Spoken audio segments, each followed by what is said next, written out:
Do you have the yips? Because so did I, and today I'm gonna show you why cross-handed chipping fixed the yips for me and turned me into a fantastic chipper. What's up guys, it's Ruff. Thanks for tuning in again for another training with the lads. I know it's only J-Day here, but today you've got Ruff. I'm gonna be talking to you a little bit about what you might have seen on some previous videos or what you're gonna see in some future videos, and that's me chipping cross-handed. Looks a little funky, but it is effective, and I'm gonna show you why it helped me and why it'll help you at home. A few things I'm gonna go over today is why did I switch to cross-handed chipping to begin with, why it might help you if you're really struggling, feel like you've got nowhere else to go with your chipping. I'll go over a little bit of technique on how I go about it, high shots, low shots, that sort of thing, and the furthest distance that I'll use this technique from. So stay tuned in and let's go over it. First and foremost, why did I go to cross-handed chipping? You might have seen Fitzpatrick do it, you might have seen Vijay Singh do it, you might have seen Matthew Pavone if you're a real golf nerd or something like that. But there's a few people that have gone to this technique.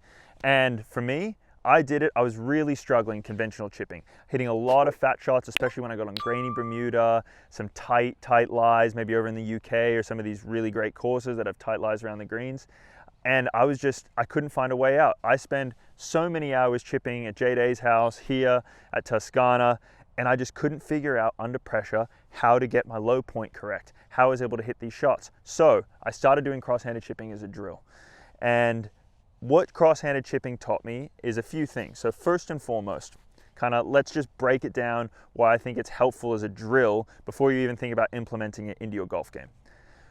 The first thing that I think I really like is it gets your shoulders more level. This automatically steepens everything and gets the contact much more crisp. When you set up more this way, you're much more prone to dragging the club inside and then to kind of having to fix a lot of things with the wrist. There's a lot of adding loft, keeping loft on, all these different things. Even if you go to a dead hands kind of technique, there's still more manipulation than there would be when we switch over. So first and foremost, it's the setup, level shoulders versus tilted shoulders. Secondly is the left arm is locked and it becomes kind of a constant. This angle stays very flat. It very rarely goes into this position, which you see a lot in conventional chipping. And so by keeping this kind of lead arm very constant, very straight, it takes out a variable. So that's the second point to why I think it's very helpful. The third point is it forces you to rotate hard with the body. You don't have a choice when you flip your hands around. Your body has to move around the corner, or else with this left hand being long, you will hit the ground before the ball. So let me just go over a couple here real quick to kind of show you that. So first and foremost, you see that left shoulder go nice and low here. You're gonna see this angle is never really gonna change. If anything, it'll go this way and this way, but it will never go this way. And then you'll see how much my body pivots around the corner.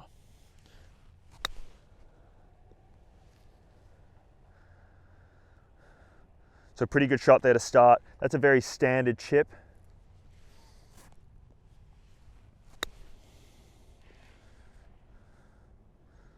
That one lipped out. So that is the kind of premise. Those are the kind of key factors there that I think simplify the cross-handed motion from a normal motion. Now, without you thinking about it, you'll probably see when we slow this down, the face stays extremely square on this side and it stays extremely square on this side. There's no manipulation of the face. I don't think about that. That is just by this arm being constant, it kind of keeps everything that way. So without you thinking about it, you've already created a lot less variance, which for the average person at home that doesn't practice a lot, struggling with their chipping, creating less variance is going to be super important. That's why so many of you I know have tried Jay's dead hand technique. That's what everyone's going for when they try that. They want less variables in play. Now this looks a little funky, but I think there might even be less variables in play doing this than even when you go dead hands. What's up lads, it's Ruff. As you can see, I'm in the golf cart right now. I'm in the middle of filming for the lads. We are filming 36 holes today. When we do big days like this, it's very hard to find time to eat. And if I do eat, I normally eat some absolute garbage, like a hot dog at the turn or something that's not gonna help me very much. But lately I've been going to Huel, as you see here. And what is Huel? It's a nutritionally complete, ready to drink meal. So it's not a protein substitute, it's not a multivitamin substitute, it's a complete meal in a bottle. 400 calories, 35 grams of protein, 7 grams of fiber, 27 vitamins and minerals. It has everything you need in one bottle, keeps me eating healthy on busy days when I'm on the go. It's also great in the morning before gym when I'm just running around, I don't have time to eat a full meal. Grab one of these and I head out the door. Now it comes in 5 different flavors: chocolate peanut butter, strawberry banana, iced coffee, chocolate, and vanilla. Chocolate's one of my flavors. I'm gonna get stuck into this one right now. Absolutely delicious, and it keeps me healthy going forward in 2026. Make sure you try them out yourself. This is the Huel Black Edition bottle. As well as the health benefits, it is also a very cost-effective way to keep yourself healthy. It has all the benefits that I explained before, and each one of their products comes out to under $5 per meal, starting at $2.83 if you use the powders. So make sure you check them out. Not only is it healthy, it is also cost efficient. Oh, and not to mention that Huel is also highlighting their exclusive high protein bundle for the month of January. You're gonna get 5 of the Black Edition bottles, as well as a 10 meal pouch of their ready to drink powders. So this is the exact same thing as what's in the bottle, but in powder form, as well as a shaker to go with the powder. Using the exclusive code in the link in our description, you'll be able to get this entire bundle for 20% off, which is a low commitment, easy way to get yourself started on Huel and see if you like the product. This offer only applies to all of January, so make sure you go and get your Huel now. I wanna see you guys drinking it just like me. I've been doing this as a drill for better part of a year. It was my ego that stopped me putting it then on the course. I chip so good cross-handed in practice, and for ages I didn't want to do it on course because like they're going to see me chipping cross-handed, it looks funky, YouTube comments, Instagram comments, all that sort of stuff. Please, if you find some success in this, just do it. You're going to get a lot more compliments hitting good chips than you are going to get little comments from your mates who just want to chip like you because all of a sudden you're being effective or something like that. Just like when Spieth was putting cross-handed in 2015 and he had that phenomenal year where he made everything, I feel like every young kid growing up started putting cross-handed. I think as you see more and more people do this and have success with it, it'll become more and more normalized. Just right now, it seems like in its infancy of people doing it. So why I think this is a really good drill to begin with, but then a technique eventually for you at home, is I think it requires very little practice. I don't think it's something where a lot of things get set in motion on their own, and it's not super important that you spend hours and hours trying to get all these little different shots. That's the thing about short game, is there's so many different shots. Most of us don't have time to learn the cut spinner and the draw spinner and the standard shot and the flop out of the rough and all these different things. I think this can kind of be broken down into 3 simple techniques that can cover 98% of all the shots that you will need around the green. So let's go over those 3 shots super quick. The standard shot, here to the back flag, very simple. I'm gonna set up with the ball pretty much in the middle of my stance towards the back, I would say, a very square face. And as you'll see, there's just a little bit more forward press than probably if I had my hands this way. That's a lot of forward press for a traditional shot. You'll feel as soon as you swap your hands over, that doesn't feel like a ton. So what's gonna stop this now digging is because this left shoulder, as you rotate, pulls up, and the club starts to almost feel like it works upwards on the plane. It starts to feel like it's almost, I generally kind of almost feel like you're hitting up on the ball, but from a steeper position here. I know that's kind of a tricky concept, but try it. You'll know what I'm talking about. So this standard shot, handle forward, and you're gonna feel as I rotate, that club just gets pulled out of the ground. It's quite short and sharp too.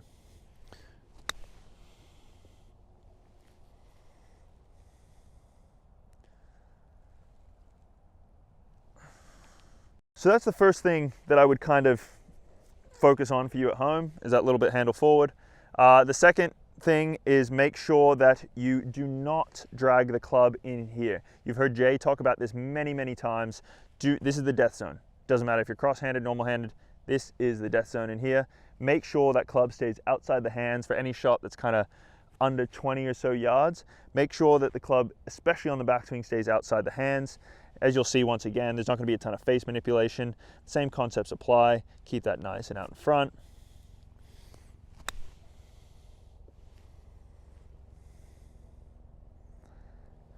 The third thing that you probably want to watch out for if you're gonna start doing this as a drill, or if you're gonna start doing this at home, is to make sure that you rotate.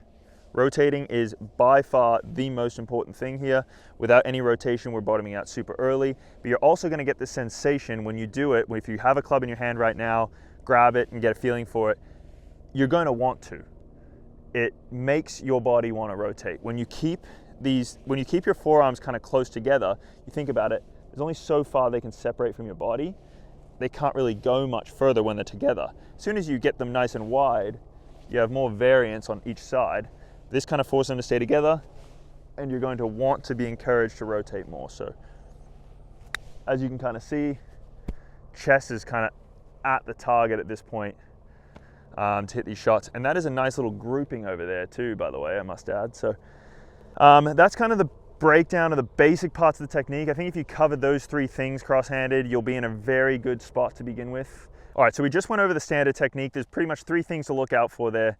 That's gonna be your setup, where your hands are. That's gonna be keeping the club outside on the way back, and it's gonna make sure that there's enough body rotation on the way through. Now that we've got those covered, let's move on to kind of a technique they use off grainy Bermuda, divots, balls that are sitting down, anything like that. Let's talk about that real quick. All right, so now, obviously I'm in California, not Florida, so the grain's not quite as much, but as you can see, there is a little bit of catch here in this, oh, there's actually a lot of catch in this grass here. So we do have, there's like a little bit of dormant Bermuda, that's why there's a discoloration there growing. So I'll try and kind of show you the best I can on what happens on catchy Bermuda. So I think our tendency, all of us, I'm talking to you guys because I struggle with the same thing, at least for me with my normal grip, whenever I get these, I'd often try and hit into the turf, but you almost have this like reaction to the lie, to the visual of the grain, whatever it might be, and you kind of just like drag the club and you keep going down. And you're always told to take a divot, it's okay to take a divot in the grain, but it doesn't end up working out like that. You go down, the club gets stuck, if you don't catch it perfect, the ball goes here, all that sort of thing. So what I like to do on these lies, now that I'm chipping cross-handed, is once again, I'm set up steep. My shoulders are set up steep, my weight's set up steep. When I take it back, generally my weight moves forward too. So I've got all these things steepening the club. So I'm good on strike. I'm gonna strike the ball first. There's so many things moving the ball, moving the club head down into the ground and the low point forward of the ball. So now I don't wanna keep going down though. So all I do, same technique as the standard one, but I just pull this shoulder back a little bit. So the feeling is kind of how I was standing here, I feel this with my shoulder, kind of as I come into impact. And all that does is it just starts to feel like I pull the club up out of the turf a little bit to just give me that little bit more precise strike as opposed to this like gouging divot into the ground. So let me show you what that looks like. It's going to be basically everything's the same. As I come into the ball, I'm just going to start to work this back and around me to get that club out of the turf. So let's show what that looks like.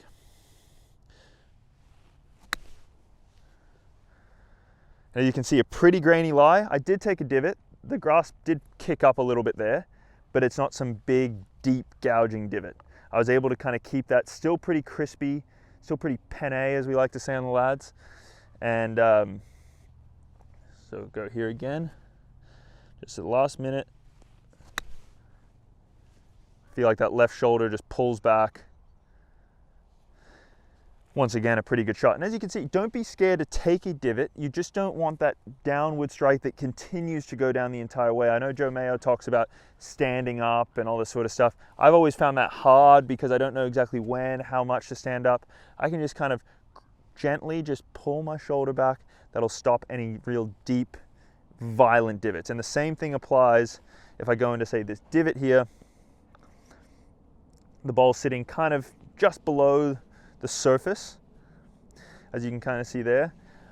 Definitely want to get the strike. I need the steepness to get the strike, but I don't want to go like that in an effort to get it. So once again, steepness, and then just right at the end, just kind of pull that left shoulder behind me.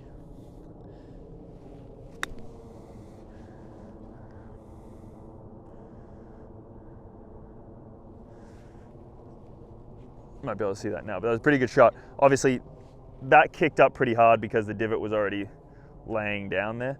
But yeah, so that's technique number 2. That's bad lies, grainy, that sort of thing. If you just want to crispen up that strike a little bit, that's how I would go about it. Now, number 3, this is the one I get asked all the time. People see me doing this technique, and they're always like, how do you hit it high? Can you hit it high? Do you go normal for high shots? Seems impossible because the face is more shut down to hit a high shot. You've got more lean. The left hand almost looks bowed. So yes, you definitely can hit it high. I hit a lot of high shots. I actually really love hitting high shots with a cross-handed technique. Let's go over that real quick. A standard high shot, standard flop, many, many different ways of doing it. I'm sure your short game chefs say one thing, your Joe Mayo say another. Aussies say one thing, Americans say another, Sweden says another, who cares? So some guys like to flare the face open, some guys like to throw, release, all that sort of stuff. Some people like to dead hand. This, I think, is way, way simpler than all of that. All we're gonna do versus our standard shot, which you saw before, is I'm gonna start with a wider stance. This is the same as what you do conventional. The handle's a little lower, the same as what you do conventional. The face starts open, same as what you do conventional. The only thing that's gonna change here now is that face is not gonna ever open anymore here. Once again, with the crosshand technique, it generally shifts you forward in the backswing, which is a good thing. Now my low point's forward. But I'm just gonna feel that gradually I push this right hand a little wide, which then returns things back to neutral here, returns the loft back to where it was, and I'll just let the club head just go slightly past my hands with the same technique. So as opposed to all the standard ones where you kind of saw this little bit of shaft lean in it, I'm gonna try and return this back to pretty neutral and then just let the club head keep going. Now, same with all the shots cross-handed, keeping this very straight, backswing up until impact is super important because that's what keeps the body moving.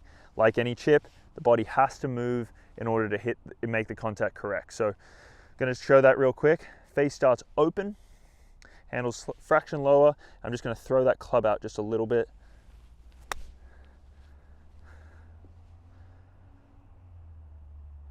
There's your high shot. Pretty simple. There's not a whole lot to do. And I know this is a shot that a lot of you struggle with because I know I struggled with it too. By changing to cross-handed, I think one of the biggest benefits of it is that it changes your brain's association with contact, everything to do with contact. By switching your hands, I think it gives a different kind of sensation to the brain. It disassociates with all the struggle and all the bad strikes and the fear and all that sort of stuff, and creates kind of this new pathway that you're able to have a little bit more success in. So I guarantee you, if you struggled for a while, this is actually going to click much quicker than, say, trying a different technique that's normal handed. I do think there's like a different kind of brain pathway there that changes when you do switch. So as you can see, once again, stance a little wider, handle's a little lower, and just that little bit of throw here from the top.